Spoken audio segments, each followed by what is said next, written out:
Hallo Freunde und herzlich willkommen auf unserem Kanal Tabletop Stuff. Heute geht es mal wieder los und wir befinden uns thematisch immer noch im Pazifikkrieg. Und ich hatte mir heute gedacht, dass ich euch mal was ganz Besonderes zeigen möchte, was mir so zwischenzeitlich mal aufgefallen ist, dass das eigentlich echt eine coole Sache ist. Und zwar geht es heute um eingegrabene Panzer und wie man die letztendlich im Spiel auch verwenden kann. Erstmal allgemein dazu, eingegrabene Panzer, historisch gesehen, hat man halt sehr oft gemacht, wenn einfach für das Fahrzeug oder für die Fahrzeuge selbst ja kein Treibstoff mehr zur Verfügung stande, diverse Einzelteile nicht auf Lager waren oder nicht an die Front geschafft werden konnten aus irgendwelchen widrigen Umständen. Und man aber irgendwie genügend Zeit hatte, diese Panzer halt irgendwo in eine Verteidigungslinie einzubauen, um die halt irgendwie noch zu nutzen, weil beispielsweise der Turm noch vollkommen in Ordnung ist oder allgemein der Panzer an sich noch in Ordnung ist, so dass man ihn halt bewegen konnte und er auch schießen konnte, da noch Munition auch vorhanden war. Und um das halt nicht aufzugeben und oder halt auch zu verschwenden, hat man solche Sachen dann halt irgendwo in die Verteidigungslinie mit eingebaut. Aus dem Pazifikkrieg war es auf seitens der Japaner sehr oft der Fall, weil durch späteren Verlauf des Krieges die Inseln halt, die verteidigt werden mussten, nicht mehr ausreichend mit Versorgungsgütern unterstützt werden konnten. Und so fing man halt an, die Panzer, die einem da noch zur Verfügung standen, halt entsprechend einzuarbeiten in die Verteidigungslinie. Andere Fälle gab es auch auf deutscher Seite, ganz bekannt zum Beispiel mit diesem Panzerturm. Da hat man jetzt nicht unbedingt den kompletten Panzer halt eingegraben, sondern dann halt nur die Türme verwendet und die halt in Verteidigungslinien eingebaut am Ost- und auch Westwall, weil da auch das Material halt nicht mehr ausreichend zur Verfügung stand, aber beispielsweise halt Türme noch genügend produziert wurden. Und so hat man halt das halt entweder direkt in Bunkern verbaut oder in irgendwelche Behelfsstellungen. Zum Beispiel in Berlin ist auch was bekannt, gibt es glaube ich auch ein, zwei berühmte Fotos oder auch Kurzvideos, wo so ein Panzer halt auch eingegraben wurde, dass man das mal sieht. Und auch zum Beispiel im späteren Verlauf, schon zu Zeiten der NATO, wurden in Italien beispielsweise auch in diversen Verteidigungslinien alte Sherman-Panzertürme verbaut. Da gibt es auch noch einige, die da aktuell sogar noch stehen. Und sowas wollen wir euch oder möchte ich euch heute einmal zeigen. Wo mir das besonders gut aufgefallen ist oder was man eigentlich ganz clever machen kann. Also Warlord bietet, eine Zeit lang war es nicht mehr auf der Seite verfügbar. Jetzt aktuell habe ich es eben nochmal geprüft, gibt es das Modell wieder. Es gibt einen eingegrabenen Shiha-Panzer bei Warlord zu kaufen für sage und schreibe 34 Euro. Und das finde ich schon ein bisschen knackig für so ein halbes Modell, was man auch irgendwo nur begrenzt einsetzen kann, weil dieses eingegraben sagt im Prinzip, oder wir können das später dann gleich nochmal im Detail besprechen, eingegraben ist im Prinzip immer, man ist immobil als Panzer, also man bewegt sich auch nicht mehr von der Stelle. Bei Infanterie ist das was anderes, wenn die eingegraben ist, da kann man aus dem Grabensystem raus und das später auch wieder neu besetzen. Das hat da ein paar mehr Vorteile. Aber als eingegrabener Panzer ist man eingegraben und kommt da auch nicht mehr raus. So, und da jetzt unbedingt ein Modell zu kaufen für 34 Euro ist ein bisschen krass. Aber Warlord hat noch einen Trick 17 parat, und zwar diese Bausätze hier, zum Beispiel von der Horo, von der Haubitze oder auch von dem Shiha selber. Und zwar gibt es da irgendwie so eine Menge Bits, ich weiß auch nicht warum, oder mir fiel es bisher nicht so auf. Und unter anderem hat man für die Panzer jeweils in diesen Bausätzen noch das obere Teil von dem Chassis plus kompletten Turm mit einer anderen Bewaffnung.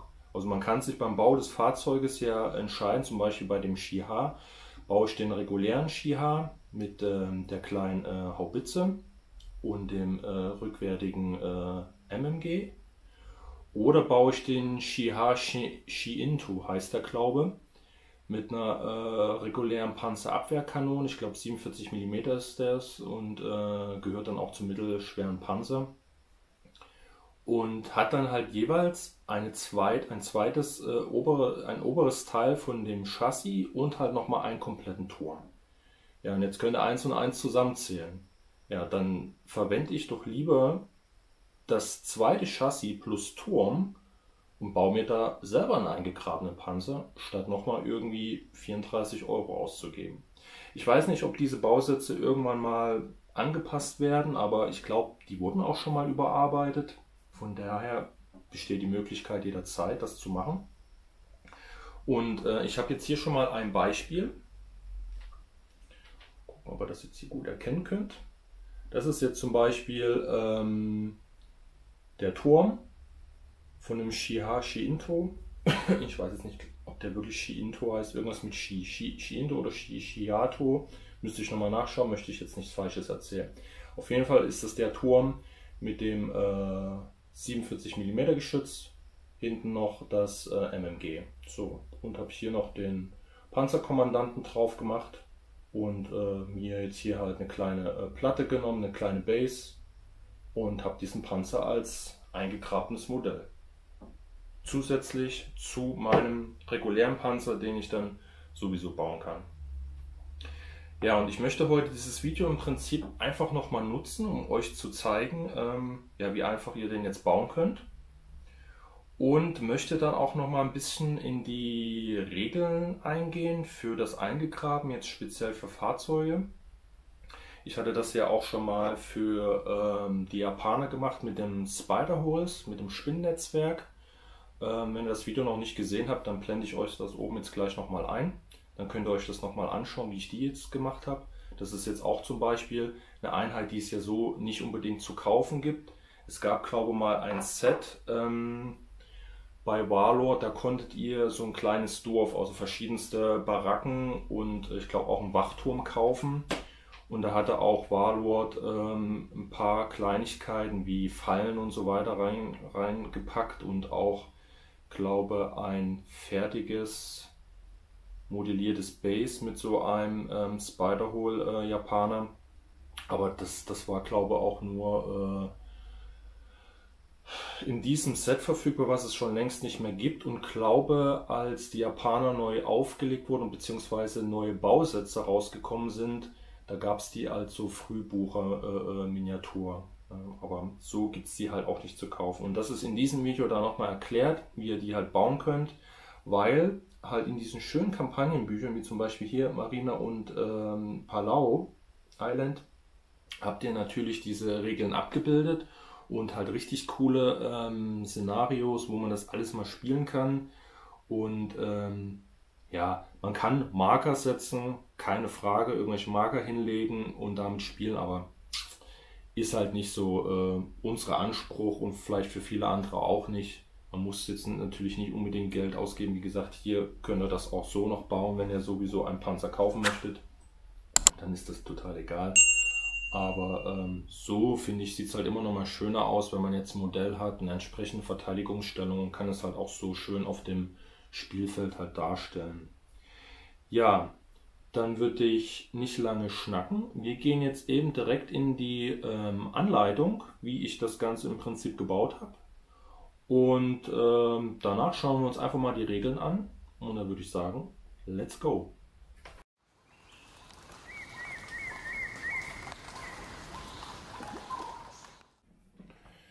Ja, dann sind wir jetzt auch direkt am Bemaltisch und können jetzt auch direkt anfangen. Jetzt kann ich euch das hier auch noch mal kurz erläutern. Wir haben jetzt hier den oberen Teil von dem Chassis.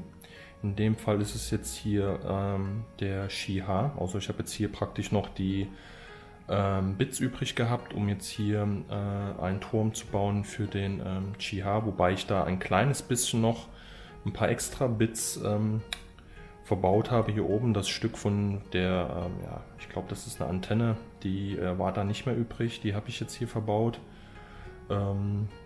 Und hier das MMG ist auch nicht das Original MMG, was jetzt in dem Bausatz war. Da gab es dann halt nur eins. Da habe ich jetzt hier in dem Fall einfach ein MG 42 eingekürzt und dann hier verbaut. Das ist aber ja, relativ unspektakulär, dass jetzt diese Teile nicht übrig geblieben sind, aber der komplette Turm und obere Teil von dem Chassis, das ist halt, sage ich mal, das Wichtigste, was wir halt letztendlich auch benötigen. Um das jetzt hier nochmal zu verdeutlichen, aus der damaligen Box habe ich jetzt halt den regulären Ski-Ha gebaut. Hier genau die gleiche Kanone, das MMG und hier halt der komplette Panzer. Und aus der Horo-Box damals, ja, wie gesagt, dann halt die Haubitze letztendlich gebaut. Und habe die restlichen Teile dann praktisch hier kombiniert. Das Chassis hier, der obere Teil, ist glaube ich auch direkt von der Horo. Habe jetzt hier aber den Turm genommen, auch von dem Ski-Ha. Das ist glaube ich dieser Shinto oder Shioto Turm. Das heißt, das ist jetzt hier praktisch ein Panzer mit einer 47 mm Kanone. Und das ist halt das Coole halt irgendwie daran, dass man hier ein bisschen rumspielen kann und da auch mal wirklich vernünftig die Bits verbauen kann und letztendlich halt was damit anfangen zu können. Ja, da wollen wir hin. Das ist jetzt der Standard, den wir jetzt halt hier nochmal erreichen wollen. Mit unseren ja, eingegrabenen Duck-in Ski-Ha Panzer. Und jetzt gehen wir eben kurz durch, was wir brauchen. Nehmen wir kurz die Panzer hier weg. Wir brauchen auf jeden Fall irgendwie ja, halt ein Base, was ihr verwenden könnt. Nicht irgendwie zu klein, das sollte schon ein bisschen zumindest doppelt so lang sein wie der Panzer selber, damit das auf dem Spielfeld auch irgendwie ein bisschen vernünftig wirkt. Es sollte auch nicht zu hoch sein, also ihr solltet jetzt hier nicht unbedingt jetzt so einen Hügel drauf bauen und dann den Panzer reinmachen. Das wird, glaube ich, im Spiel von den Sichtlinien dann auch ein bisschen blöd sein. Und ja, dass ihr praktisch wirklich diese, also das darstellen könnt, dass der Panzer halt eingegraben ist. Ne? Wenn ihr jetzt hier erst wieder einen Hügel irgendwie baut, dann sieht es auch eher schon aus wie an der Maginot-Linie mit so einem, keine Ahnung, mit so einem Panzerturm.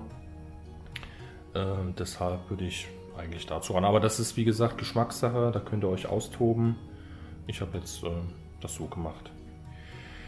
Ja, also ihr braucht wie gesagt ein Base. Ich habe jetzt hier, das ist glaube ich irgendwie so ein Pappel. Ja, ihr seht, hier ist auch schon mal was drauf gewesen. Damit war ich jetzt nicht mehr zufrieden, habe jetzt die Sachen alle abgemacht. Das war glaube ich mal irgendwie eine Barrikade oder sowas. Nur die Sachen, die jetzt ein bisschen lose war, alles abgenommen.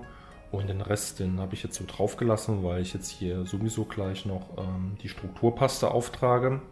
Das ist im Prinzip das, was ihr dann auch als nächstes braucht. Also ich verwende jetzt halt hier immer so eine ja, ganz normale Strukturpaste aus so einem 1-Euro-Laden, Künstlerbedarf. Da gibt es aber, keine Ahnung, im Baumarkt auch diverse Sachen halt für Heimwerken, verschiedenste Pasten. Da müsst ihr einfach mal schauen, was für euch am besten ist. Die Struktur, sage ich mal, ist halt nicht zu grob. Ja, es ist halt ein bisschen feinkörniger, sage ich jetzt mal. Deshalb passt das auch ganz gut, sage ich mal, für das normale Terrain, was man so letztendlich irgendwie auf der Platte darstellen will. Ne? Alles andere, sage ich mal, wäre ja schon ja, sehr steinlastig, wenn man das jetzt noch gröber macht. Das würde dann eigentlich schon eher Richtung Steinstrand gehen oder irgendwie alpines Gelände. Von daher würde ich eher dazu tendieren. Ja, die Strukturpaste brauchen wir. Dann brauchen wir auf jeden Fall wieder einiges an Grünzeug, weil wir uns ja nach wie vor hier im Dschungel befinden. Auch da gibt es ja wieder, keine Ahnung, mittlerweile so viele Hersteller auch und so viel Material, was angeboten wird, so viele Artikel, also von Feinturfs bis grobe Sachen hier, Flock. Ich habe auch schon seit Ewigkeiten, was auch nie leer wird irgendwie. Gut, ich baue jetzt auch nicht unbedingt Platten, von daher so Modellbaugras, das ist, keine Ahnung, wie lange ich das jetzt mittlerweile schon habe. Dann diese ganz normalen Tufts, die man so bekommt, das ist hier noch von Army Painter. Also das Coole eigentlich an solchen Projekten ist, finde ich immer, dass man hier noch so ein bisschen Recycling auch machen kann. Viele Sachen, die man so jetzt nur noch minimal vorrätig hat, oder hier solche Reste-Sachen, die man jetzt nicht unbedingt wegwerfen will, aber man hortet ja solche Sachen ja auch immer ganz gerne. Aber das sind so Projekte, wo man das wirklich mal alles so ein bisschen verbasteln kann. Ja, das brauchen wir definitiv. Dann natürlich wieder eine entsprechende Farbrange. Das werde ich dann aber alles wieder so einblenden, was ich jetzt benutzt habe. Wobei das jetzt halt nur hier für den Pazifik halt relevant ist. Wenn ihr jetzt sowas für andere, ja, für andere Bereiche, für andere Kriegsschauplätze machen wollt, dann nehmt ihr natürlich andere Farben. Deshalb ist es jetzt nicht so wirklich ein Bemaltutorial, sondern einfach nur, wie es letztendlich gebaut wird. Ja, dann diverse Leime, eigentlich die ganzen Basics brauche ich jetzt halt nicht nochmal erklären. Pinsel. Und dann kann die Sache im Prinzip starten. Also würde ich sagen, let's go. Okay, starten wir jetzt mit der Strukturpaste. Das ist der erste Schritt. Da könnt ihr immer schauen, ihr könnt das mit dem Wasser auch immer ganz gut von der Konsistenz halt bearbeiten. Wenn es irgendwie zu trocken wird, dann nehmt ihr wieder ein bisschen mehr Wasser. Am Anfang erstmal wieder alles grob auftragen. Hier natürlich logischerweise einen älteren Pinsel nehmen, wobei zumindest jetzt keinen typischen extra Bemalpinsel jetzt für das Hobby, sondern was weiß ich, aus dem 1-Euro-Laden oder aus dem Baumarkt solche 0815 Pinsel verwenden. Auch wenn man die jetzt benutzt hat und direkt danach gut auswäscht, dann könnt ihr die weiterverwenden. Von daher habt ihr da eigentlich auch nie wirklich einen Verlust, weil hier sind ja auch keine Leimkomponenten so wirklich drin, die jetzt dem Pinsel irgendwie groß schaden würden. So, wenn ihr jetzt einiges an der Masse hier aufgetragen habt, dann könnt ihr im Prinzip das Ganze verteilen, dass das halt dann alles komplett mit dieser Strukturpaste überdeckt ist. Und das machen wir jetzt einfach mal. Okay, jetzt haben wir das soweit bestrichen mit dieser Strukturpaste. Und jetzt solltet ihr direkt auch schon den relativ flüssigen, noch nicht getrockneten Zustand ausnutzen und dann jetzt auch schon direkt den Panzer bzw. das obere Teil des Panzers jetzt hier schon aufbringen, dass ihr alleine halt schon durch diese Strukturpaste hier auf dem Base befestigt werden kann und dadurch jetzt nicht nochmal irgendwie zusätzlich beklebt werden muss. So, jetzt müsst ihr nur schauen, dass es ja relativ gerade ist, das Ganze irgendwie. Ja, damit er nicht zu sehr eingesackt aussieht. Also, wir waren sicherlich schon bemüht, dass das ein bisschen gerade dann in dem Graben oder wo auch immer dann drin liegt, damit die Kanone auch vernünftig bedient werden kann. Und jetzt nutzt ihr im Prinzip nochmal im Nachgang, ihr seht ja jetzt hier unten zum Beispiel, bilden sich jetzt so Lücken, weil er nicht komplett aufsitzt. Und dann schiebt ihr jetzt einfach nochmal Strukturpaste dazwischen, so dass es halt 1:1 dann mit der symbolisierten Erde, mit dem Erdwall halt abschließt. So überall rein. Hier in dem Fall haben wir jetzt an dem Chassis kein Bug-MG. Das war ja jetzt bei dem anderen Panzer der Fall, dass wir da eins hatten. Dann müsstet ihr halt aufpassen, dass ihr das jetzt nicht noch irgendwie unnütz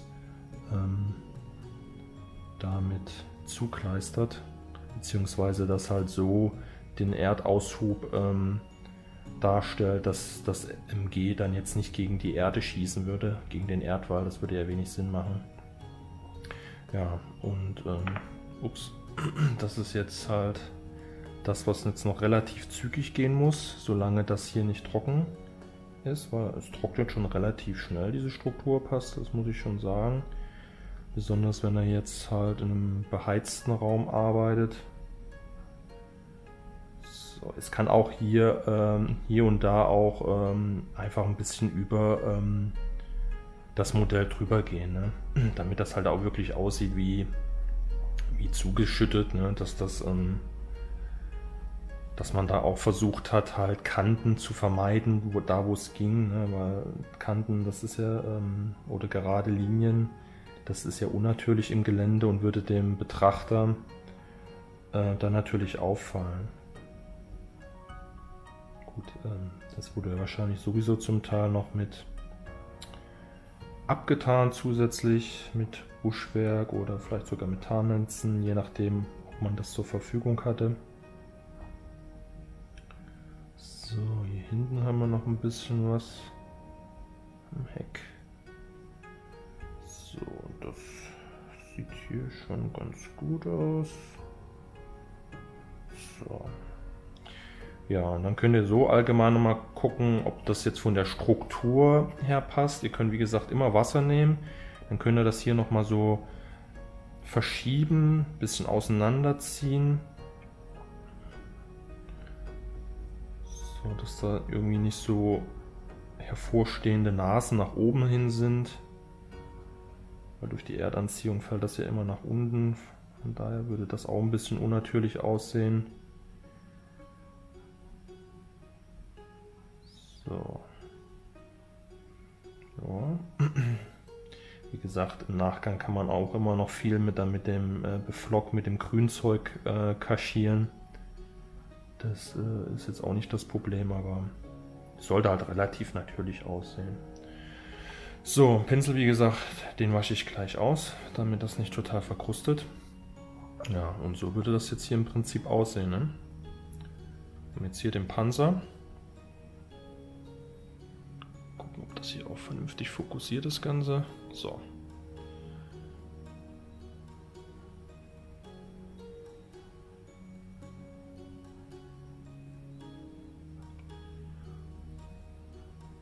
Ja, und jetzt lasst ihr das im Prinzip erstmal austrocknen, bis das ja, soweit trocken ist, dass wir es dann bemalen können. Okay, unseres Modell ist jetzt ordentlich schön ausgetrocknet, also hier geht jetzt nichts mehr ab. Bewegt sich auch noch alles. Alles soweit okay. Und ja, nun beginnen wir im Prinzip damit, das Ganze zu bemalen. Für die Grundfarben verwende ich jetzt einmal wieder für den Boden, für die Erde, für den Aushub das Maron bzw. Mahagonibraun von Vallejo. Und für das Fahrzeugchassis verwende ich jetzt das Beigebraun von Vallejo. Und ja, das sind unsere Grundfarben, damit fangen wir jetzt an.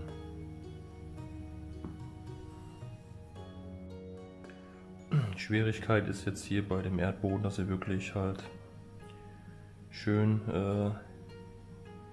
in jede Vertiefung kommt.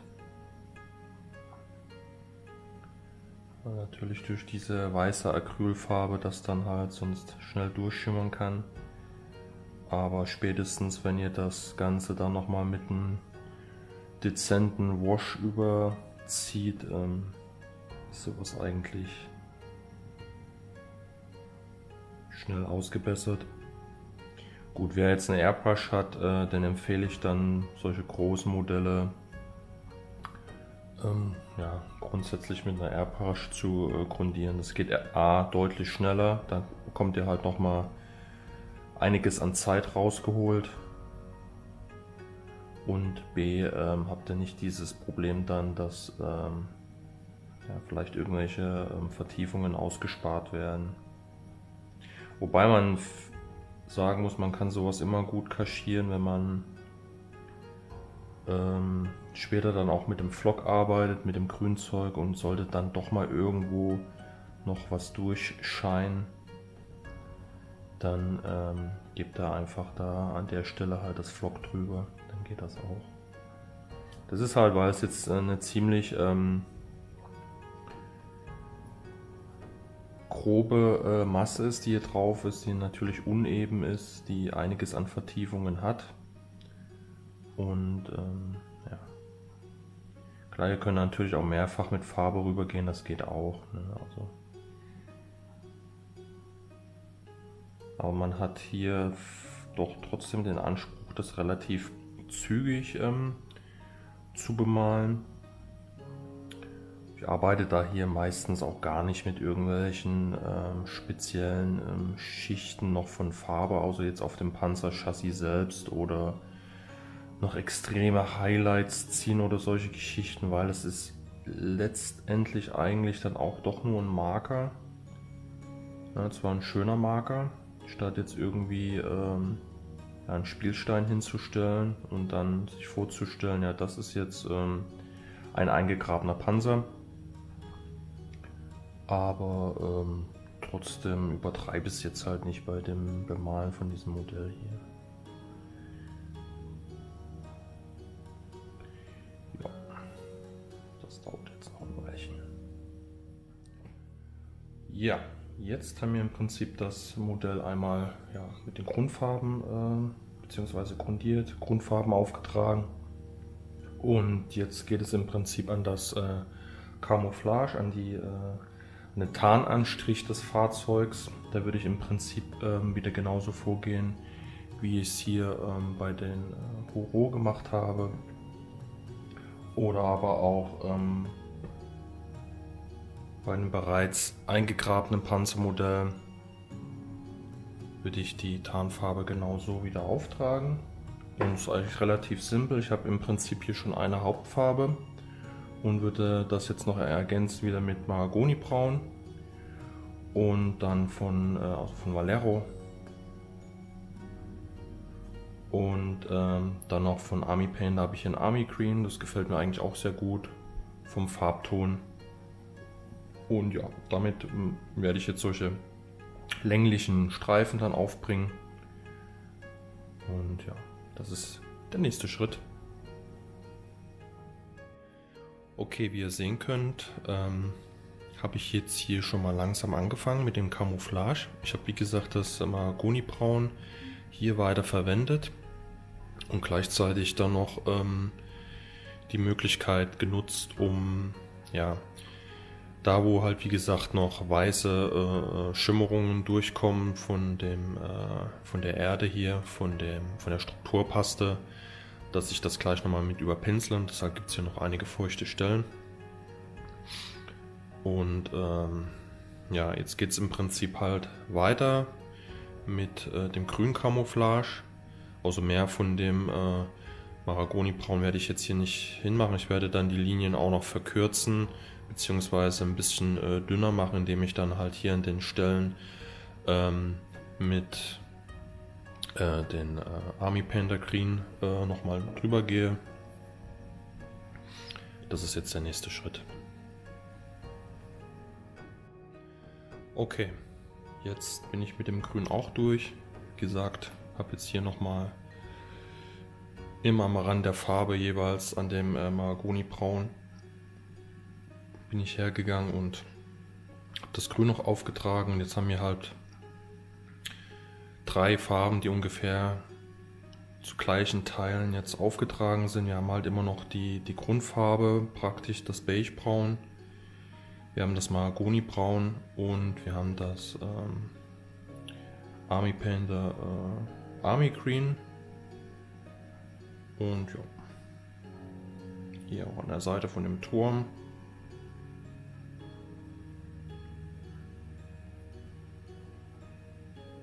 So, wie gesagt, das glänzt alles noch ein bisschen sehr. Das muss jetzt noch weiter abtrocknen. Ich werde jetzt hier und da sind mir noch ein paar Punkte aufgefallen, die werde ich jetzt noch nachziehen. Und dann muss das erstmal richtig austrocknen und dann können wir mit den nächsten Schritten fortfahren. So, was ich vielleicht zu Anfang vergessen habe zu sagen, für das Wash, was jetzt im nächsten Schritt erfolgt, verwende ich hier wieder das Softtone von Army Painter und das trage ich jetzt auf dem Boden und auf das Fahrzeugchassis selbst auf. So, zuerst werde ich das Fahrzeugchassis machen. Und zwar jetzt nur da, wo halt wirklich entsprechende Vertiefungen schon sind. Wie jetzt hier an diesen Rillen am Heck. Da wo der Motor praktisch darunter sitzt. Also praktisch diese Kühllamellen werden das hier sein. Wo die Luft ein- und ausströmen kann.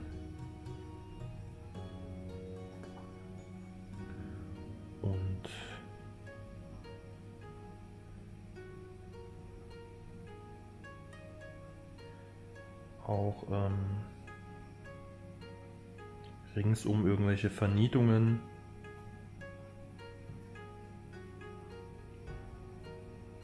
Und Vertiefungen, die praktisch in das nächste Bauteil führen. Ich hatte früher immer diese Miniatur so komplett irgendwie gewascht, oder man nennt es wahrscheinlich dann auch Ink, wenn man das Modell komplett in das entsprechende Ink oder Wash halt eintaucht, aber die Verdunkelungsgefahr ist halt so extrem. Ich hatte auch erst mit dem dunkleren Wash gearbeitet von Army Painter, da werden die Miniaturen halt extrem dunkel. Wenn man dann im Nachgang nicht irgendwie noch was abzieht, dann ja, sind die mitunter so dunkel, dass es schon einfach zu dunkel ist. Bei irgendwelchen düsteren Settings, so 40K oder sowas, mag das danach gehen, aber bei so historischen Sachen ist es dann teilweise zu krass. Das sieht dann auch nicht mehr so gut aus.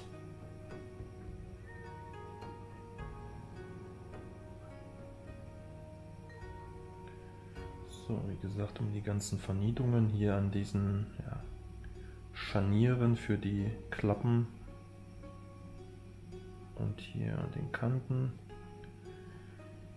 So, wenn ein bisschen was drüber läuft hier und da, dann könnt ihr das auch wieder mit einem Zewa Taschentuch halt wieder abnehmen.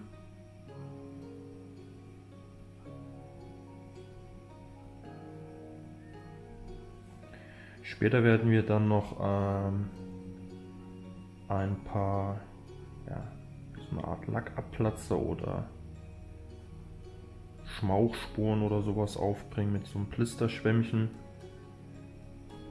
Solche Lackabplatzer, damit man halt sieht, dass das Fahrzeug halt nicht irgendwie frisch aus der Fabrik gekommen ist, sondern halt schon länger im Einsatz ist. Gerade wenn es jetzt auch hier eingegraben ist, sollte das jetzt nicht aussehen wie, als ob die praktisch ein neuwertiges Fahrzeug eingegraben haben. Macht wenig Sinn. So. Ja, das werde ich jetzt einfach mal weitermachen.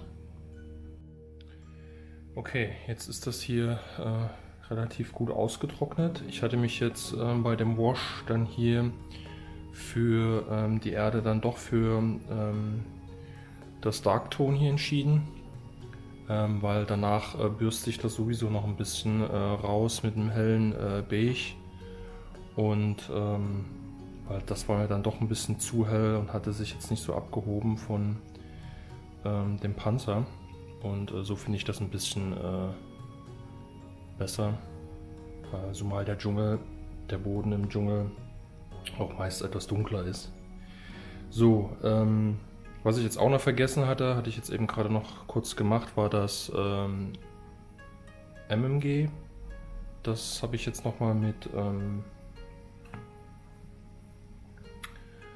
Gunmetal von Vallejo bemalt, und bin dann halt nochmal kurz mit einem Wash rübergegangen für die Vertiefungen. Darktone. Ja, jetzt im Prinzip werde ich jetzt, wie gesagt, mit so einem Plisterschwämmchen hier mit Schwarz, in dem Fall habe ich jetzt hier Matte Black von Army Painter, diese kleinen ja, Abnutzungserscheinungen, Lackabplatzer und Verschmutzungen ein bisschen hier symbolisieren. Das werde ich jetzt hier praktisch über diese Technik auf das Fahrzeug aufgeben, nicht zu viel. Und ja, man taucht es im Prinzip nur in das Schwarz ein und streicht es dann erstmal richtig schön auf ein Stück Zellstoffpapier, Zebra, was weiß ich, streicht das richtig ab, dass nur noch sehr wenig abgeht. Und dann kann man hier schön drauf drücken und bekommt dann den entsprechenden Effekt. Das werde ich jetzt als nächstes machen. So, da bin ich jetzt fertig damit. Ihr könnt das hier leicht erkennen. Hier an den Kanten beispielsweise seht ihr so leichte Sprengeln, so dass ihr hier einen entsprechenden Verschmutzungsgrad habt, auch hier am Turm, da wo die Nieten hergehen, oder hier an der Panzerluke. Auch hier so Schmauchspuren an der Kanone ist nicht verkehrt, kann man gut darstellen. Ja, damit das halt nicht so mega neu aussieht, das Ganze. Das reicht mir im Prinzip jetzt auch schon. Und jetzt würde ich anfangen, die Erde jetzt praktisch wieder aufzuhellen. Dann nehme ich jetzt entweder das US Filterra oder ich gehe im Prinzip mit dem Beige, wo habe ich es? Grünbraun. Habe ich jetzt gerade irgendwo verlegt. Naja, hier ist es doch. Mit dem Beigebraun rüber. Muss ich jetzt gleich gucken, welches mir besser gefällt. Damit bürste ich jetzt über die Erde drüber und hält das Ganze nochmal auf. So, ich habe mich dann doch für das Beigebraun entschieden, und wenn ihr jetzt einmal seht, vielleicht das Video nochmal zurückspult, dann seht ihr den Unterschied. Es ist jetzt wieder deutlich aufgehellt, aber ihr habt gleichzeitig die dunkleren Abschnitte. Und ich halte es jetzt mal nicht ganz so nah an die Lampe, weil das auch ein bisschen verfälscht und überbelichtet ist.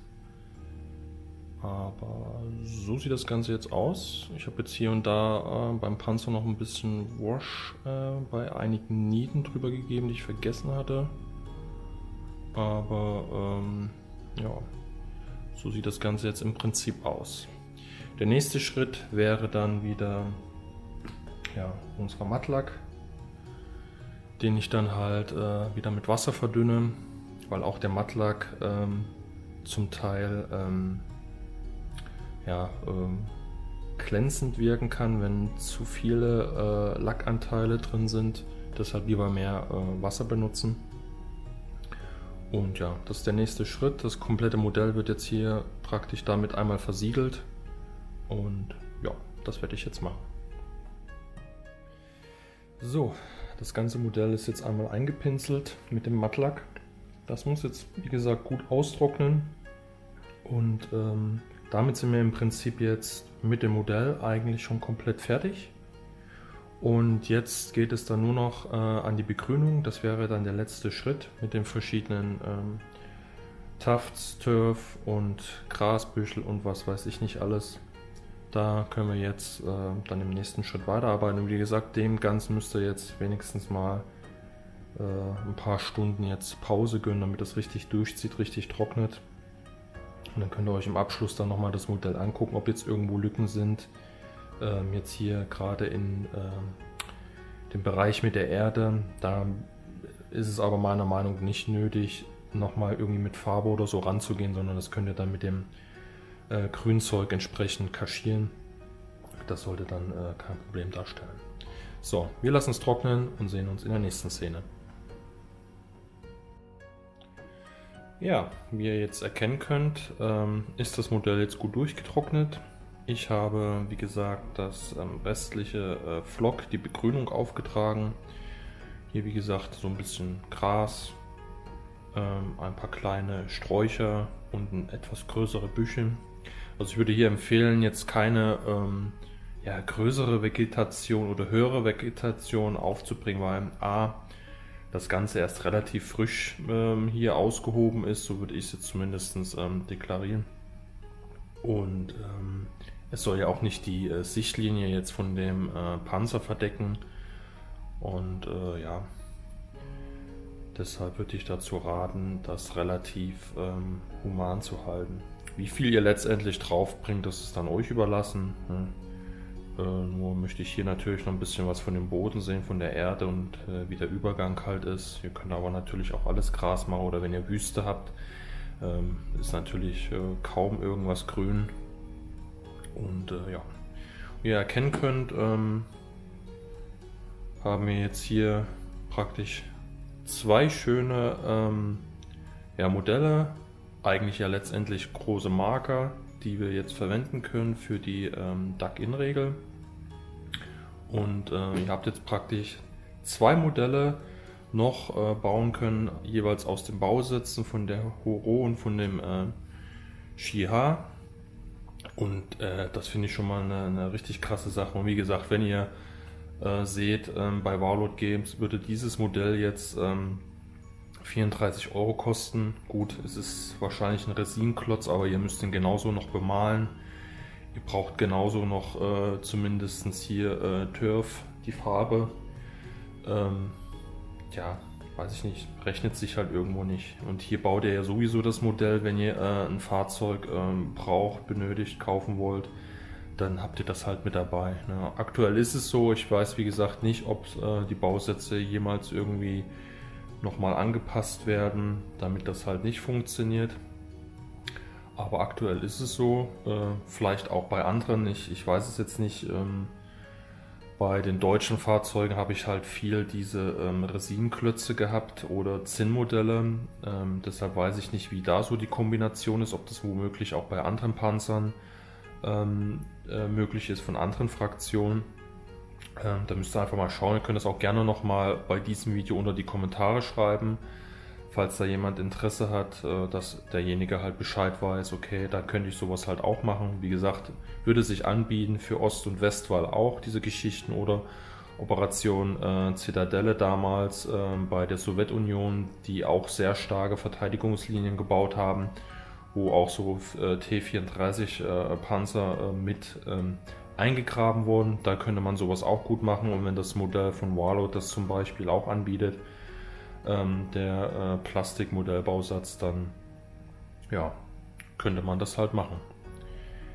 Ja, jetzt würde ich sagen, kommen wir noch mal eben kurz zu den Regeln.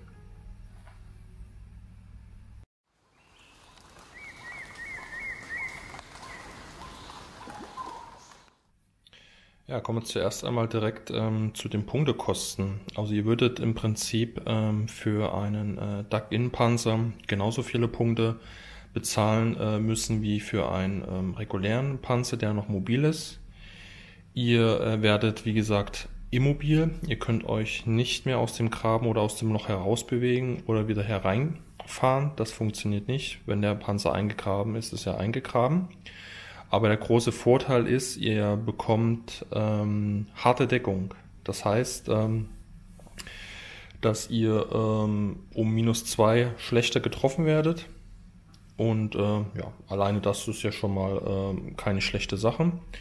Und was ihr grundsätzlich seid, ihr seid down. Auch wenn ein Befehlswürfel noch gar nicht liegt, ihr seid down. Das heißt, auch da könnt ihr grundsätzlich schlechter getroffen werden. Und wenn ihr wirklich irgendwie um Punkte spielen müsst und irgendwie eine Einheit am Leben erhalten müsst, wäre so ein Modell jetzt auch dafür gut geeignet, weil ihr könnt praktisch gesehen doppeltes Down vergeben, weil die Einheit sowieso down ist und durch einen Befehlswürfel, der nochmal einen Down vergibt, habt ihr praktisch ein doppeltes Down. So, alleine auch Anzahl der Treffer, die durch die durch den HE-Beschuss halbiert werden, alleine das ist ja hier wieder genauso gegeben. Und ja, das sind im Prinzip eure Regeln bzw. Vorteile, die ihr hier habt. Und ja, wenn das Szenario das halt anbietet, dass ihr Dug-In-Regeln nutzen dürft, dann würde ich das auf jeden Fall mal ausprobieren und einsetzen. Das macht so ein Spiel wieder besonders interessant, wenn man jetzt irgendwo so eine eingegrabene Stellung als Angreifer überwinden muss. Ist bestimmt wirklich witzig gemacht. Zusätzlich halt noch mit den Spinnennetzwerk, zum Beispiel auf Japaner Seite mit den Schützenlöchern, die da genutzt werden können, ist das, denke ich mal, eine runde Sache. Ja, dann würde ich sagen, kommen wir zum Fazit.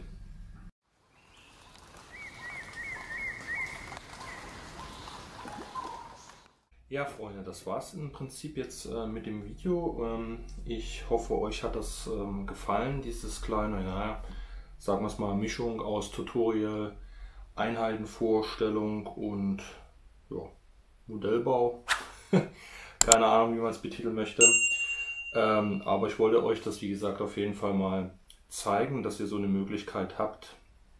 Und verweise da gerne immer mal wieder auf die Kampagnenbücher, die halt diese neuen Einheiten oder diese Möglichkeiten halt anbieten und da auch das entsprechende Regelwerk abbilden, um sowas auch spielen zu können.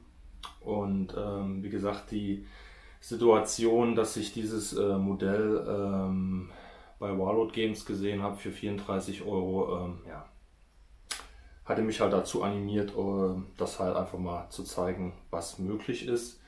Und wie gesagt, in den Bits, die so immer mit dabei sind, verbraucht man ja im Regelfall halt relativ wenig. Auch ich verbaue halt ja hin und wieder mal was, aber in Summe ist man ehrlich, hortet man mittlerweile Bits, Boxen noch und nöcher, in der Hoffnung, man braucht es halt mal. Und das war wirklich mal so ein Paradebeispiel, wie man jetzt sowas einsetzen kann. Ich werde mal schauen, ob mir solche Sachen vermehrt in den Büchern auffallen, wo es jetzt kein explizites Modell für gibt, beziehungsweise vielleicht ein Modell auch gibt, was vielleicht auch irgendwie zu teuer ist für das, was es letztendlich im Spiel zeigt oder für das, für was man es halt braucht. Weil das ist ja letztendlich dann halt nur in Szenarios möglich, wo man halt dieses Stuck-in verwenden kann oder das Szenario das halt vorgibt. Ansonsten wird es halt so, sage ich mal, im normalen Bolt-Action-Spiel jetzt halt nicht benötigt. Aber es macht diese Sache halt immer wieder interessant, wenn man gerade halt diese Theaterlisten spielen möchte oder mal historische Schlachten irgendwie nachvollziehen will und weg von diesem Standard Bolt Action gehen, weil es einem vielleicht irgendwann zu langweilig ist, ist das da immer echt eine gute Sache, weil man das so ausdehnen kann und es nochmal so interessant wird und man sich auch nochmal mehr mit der Geschichte von den Armeen bzw. Fraktionen, Nationen und ihren Gerät, was sie letztendlich eingesetzt haben, beschäftigen kann. Und da auch nochmal wieder in die Historie zurückblickt, wie ist es da wirklich gewesen, was gab es für Einheiten und so weiter und so fort. Und da fand ich das halt wieder echt eine ganz interessante Sache. Ja, dann will ich jetzt nicht weiter schnacken. Das war's jetzt mit diesem Video und wir sehen uns beim nächsten Mal. Haut rein!